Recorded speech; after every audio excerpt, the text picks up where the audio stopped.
जय गुरुदेव। स्वामी जी ने कहा, यह संसार एक सराह है, धर्मशाला है। इस मनुष्य रूपी किराए के मकान में आपको प्रभु के भजन के लिए भेजा गया है। तुमने अपना असली काम को छोड़ दिया और दूसरों के कामों में अपना अमूल्य समय नष्ट कर दिया। आए थे हरि भजन को ओढ़ लगे कपास, हरि का भजन छोड़कर अन्य कामों में लग गए। इंद्रियों को भोग भोगने में सब कुछ भूल गए कि कहाँ से आए और कहाँ जाना है।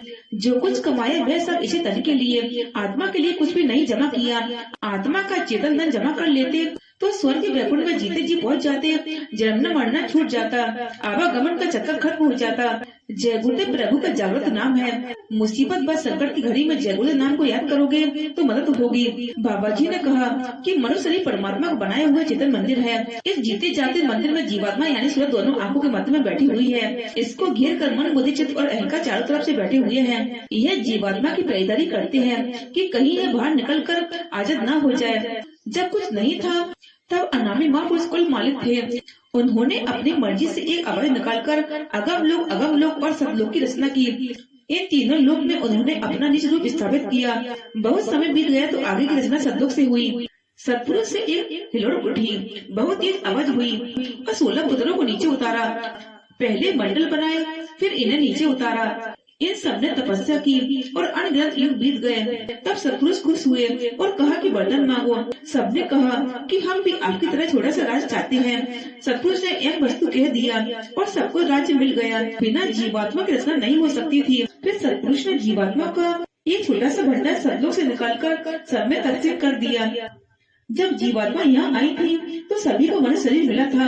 अन्य योगियों की कोई रचना ये नहीं थी। लाखों वर्ष की आयु होती थी। सब योगी विज्ञानी होते थे। सभी परम पद के अधिकारी थे। सबको रास्ता मालूम था। शब्द की डोर के सहारे नीचे उतरकर आए थे। उसी डोरी को पकड़कर ऊपर चढ़ जाते थे। जब जीवात्मा वापस अपने घर को जाने लगी तो इन 3 लोग के मालिक को चिंता हुई कि ऐसे उनका जाना जारी रहा तो एक दिन सबके सब चले जाएंगे तो हम राज्य किस पर करेंगे।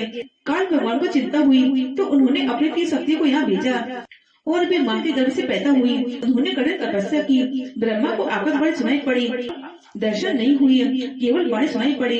काल भगवान ने कहा कि जो कुछ हम बोले उसे लिखते चले जाओ।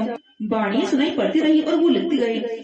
वही सब चारों वेद हैं। उसमें 80,000 कर्म कांड, 16,000 उपासना कांड और 4,000 ज्ञान कांड, कुल मिलाकर 1 लाख श्लोक हैं। लिखने के बाद वेदों का प्रचार करा दिया कि कानून बन गया। अब आप स्वतंत्र नहीं हैं। कर्म करने में आपको पूरी आजादी है। कीर्ति फल भोगने में परतंत्र हो। पाप करो, पुण्य करो, अच्छा करो, बुरा करो, नेक करो, बद करो, सब लिखा जा रहा है। सबकी खाता बही तैयार हो रही है। वह कभी सोता नहीं, रात दिन लिखता रहता है। जब समय पूरा होगा तो जमदूत के शरीर से निकाल कर ले जाएंगे। वहाँ यमराज की अदालत में हाकिम फैसला करेगा। जो जो कर्म किया है वह सब भोगना पड़ेगा। इसी मानव शरीर में रहने वाली जीवात्मा को स्वर्ग को तमाम जानवरों, पशुओं और पक्षियों की योनियों में डाल दिया जाएगा। वहाँ वो अपने कर्मों का फल भोगेगी और सया भोग कर पश्चाताप करेगी। जब लाखों लाखों लंबी लंबियों पर टांका जलाया जाएगा, मारा पीटा और काटा जाएगा तो तुम्हारी जीवात्मा की रोने की आवाज लाखों लाखों मीलों तक जाती है। वहाँ कोई तुम्हारी मदद करने वाला नहीं मिलेगा। जो कमाई तुम कर रही हो वह सब यही छूट जाएगा।